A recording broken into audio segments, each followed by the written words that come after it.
The long-awaited escape from Tarkov Arena shooter has finally made its way to the hands of the players, but it seems to be under some heavy criticism from the Tarkov community. Will it live up to the hype? Or does it suck? Tarkov Arena is created by Battlestate Games, most known for their hugely successful extraction shooter, Escape from Tarkov.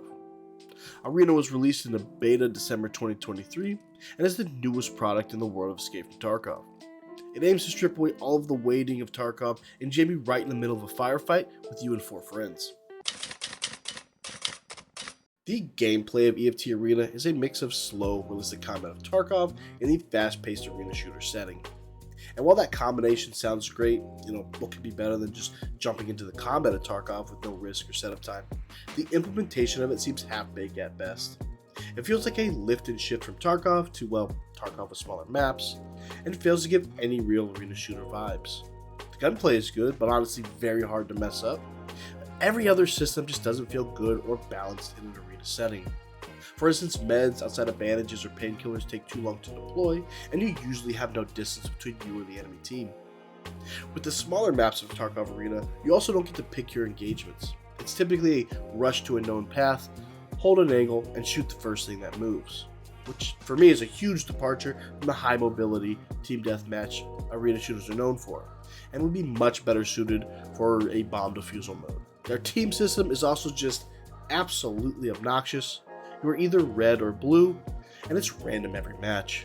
It feels like they wanted the tension from Escape from Tarkov, where you're not always 100% sure if someone's on your team or not, but honestly fails to give that feeling, and I've opened up my menu more times than I'd like to admit to check my armband before taking a shot at someone.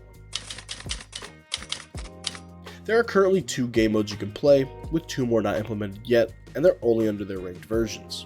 You have a 5v5 team deathmatch and a 2v2 or 3v3 shootout mode, which is like a small round robin tournament. The shootout mode, in my opinion, is the best way to experience EFT Arena, as it gives you the closest feeling of being in an arena shooter, even though it can have the most downtime between rounds. The team deathmatch mode, on the other hand, is a single elimination match and feels like 2 groups of PMCs meeting up on an impact of Tarkov. Honestly, the game needs much more variety in the game modes, and I'm hoping the 2 new modes will add that missing piece. The matchmaking early on was also a free-for-all that led to a lot of 5-0 or 0-5 matches because there was no limit on what presets could be in a match. Battlestate Games has since added a pseudo matchmaking, taking into account rank, arena reputation points, which is basically MMR, and your most recent MP or battle rating on the preset kits you were using. While this has made for some more competitive matches, you can still end up running into people with much higher level presets dominating lobbies strictly because they have the better gear.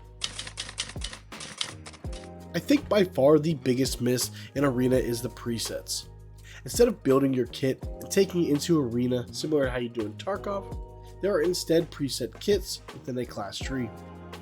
I like the idea of having preset kits as it drastically cuts down on menu time, but the balance in how you acquire them is honestly just lackluster. I get the feeling Battlestate Games tried to copy War Thunder's homework, but only ended up getting half the answers right. There are 4 main classes, each with 23 presets to choose from. Assault, which is used for various combat situations, having ARs, DMRs, or shotguns to choose from, alongside decent armor. CQB, which is the most heavily armored presets, using ARs, shotguns, LMGs, and a couple SMGs, mostly focusing on heavy armor, helmets, and larger magazines. You have Scout, which is your fast mover class, focusing on SMGs with little to no armor, but having AP ammo to compensate. Lastly, Marksmanship, which is your standard sniper loadout, using DMRs or snipers, paired with low armor and set up for long-range engagements. Presets are purchased at the beginning of the match, which means once the preset is bought, it cannot be changed, and you have to use it for the next 5 to 9 rounds. Now that wouldn't be so bad, but there's no way to tell what anyone on your team is using. So there's no chance at strategy unless you're playing with a full group of people. You also have to use in-game rubles to buy your loadout, and the prices increase based on the MP or battle rating of your gear, and this honestly feels completely tacked on and useless to how everything else in the game functions. I mean, if they wanted to add rubles It would have been nice to see a matchmaking bracket set up by ruble price or kit, or to be able to create your own kits up to a certain ruble limit. Hell, even something like War Thunder's battle rating would have been leagues ahead of where we're at now. And while the amount of presets to choose from are great, a lot of them just feel slapped together. I mean, you'll have 2 presets in the same tier. One might have heavy armor but crappy HP ammo, while the other is little armor but AP rounds. And on paper this sounds fine, but if you've ever played Tarkov, then you know ammo is king, and really the only thing that matters. I mean, if my matchup requires me to shoot somebody 16 times with HP ammo, and they only have to shoot me once with AP, I mean, you'll lose the fight 9 out of 10 times. Again, this wouldn't be so bad in the higher presets because it'll just feel like the end of Tarkov. But to get there, you have to play one direct line of presets to unlock the tree. And this honestly just sucks. It would have been so much nicer just to select a preset you want to unlock and play the game how you want until you can actually unlock it. Meaning if I select a marksmanship preset, I could play scout, sending all my EXP to that preset to unlock. But nope, you're forced to play bad or unfun presets to get to something you actually want to play. I really enjoy the maps in Arena. It's one thing that Battlestate Games has done extremely well, both in Tarkov, so unsurprisingly in Arena too. The visuals and atmosphere of the maps are varied and great. There are 5 maps, mostly all pretty distinct. You have Equator, a small 3-lane map, and a shopping mall with makeshift buildings in the middle. Sawmill, a wide open map, looking like it was pulled straight out of the Woods map from Escape from Tarkov. Bowl, a fairly big map, set in the stadium with a crashed helicopter in the middle, and ragtag met areas set up around the edges. Air Pit, a big abandoned airport terminal with stripped out airplane in the middle. And Bay 5, a medium-sized 3-lane harbor map made up of a bunch of Connex boxes. Now while all these maps look great, from a gameplay standpoint, there are really only 2 maps that are done perfectly. There's absolutely nothing I would change about Air Pit or Bowl. They both give you the ability to fight in the way you want to, with both long lines of sight, like sitting in a tower towards the edge of the map, or fighting close quarters combat in the belly of the stripped out airplane. Bay 5 is another one that is pretty good, but gives the edge to close range combat, as most of the long lines of sight put you in bad positions. Sawmill and Equator are okay, but they live on 2 ends of the range spectrum. Sawmill is absolutely dominated by long-range engagements, and it makes it very difficult to play anything other than a marksmanship preset, as there's little to no cover to push any of the sniping positions.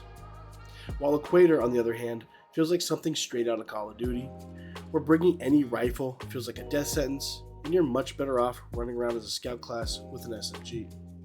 Now, while both have their places, I can't hate on them, and Battlestate Games has done a great thing to let you pick your own maps, so if you don't want to play them, you never have to. The gunplay feels real solid, and it's everything you'd expect from a Tarkov spinoff, bringing in the realistic gameplay mechanics. And it's made even better in my opinion with the new recoil system. The visuals are great, leaning heavily into the realistic style of the game, from the environment to the animations. It's really hard to find something that doesn't look great in this game. The maps for the most part are perfect for an arena style game and allow you to play how you want. There's decent variety between each, and 2 maps give you high specialization if you do want to play those types. There's almost nothing redeeming about the preset system currently. The balance is bad, the purchasing is a bad idea, and being locked into one preset line just feels awful. I would have liked to see some adjustments to the basic systems that were brought over from Tarkov, as they just feel like they were an afterthought in Arena. Even with the changes that were made, matchmaking still sucks. And it's never any fun going against somebody that is 2 to 3 gear set levels higher than what you're currently using. Not much to say about this one. I mean, why is it even in the game? So, does it suck? Absolutely, this game blows. $35 for what is basically Tarkov Lite? I mean, why would you pay that? You could pay an extra $15 and get Escape from Tarkov and an actual game. I mean, there's no reason to play this in its current state. But Battlestate Games being Battlestate Games throws a massive curveball, and I'm getting Tarkov'd in real life. The day I'm finishing this project, they drop massive news that the Arena game mode is undergoing a huge revamp this Wednesday, February 28th. So a lot of what I said here might not matter anymore. It could be completely bad and false news. But I wanted to get this out just so I have a point of reference for how the game was to how it's going to be with the updates. And I look forward to making a new video on that because I have full faith that Battlestate Games will put out high quality game like they're known to with Escape from Tarkov.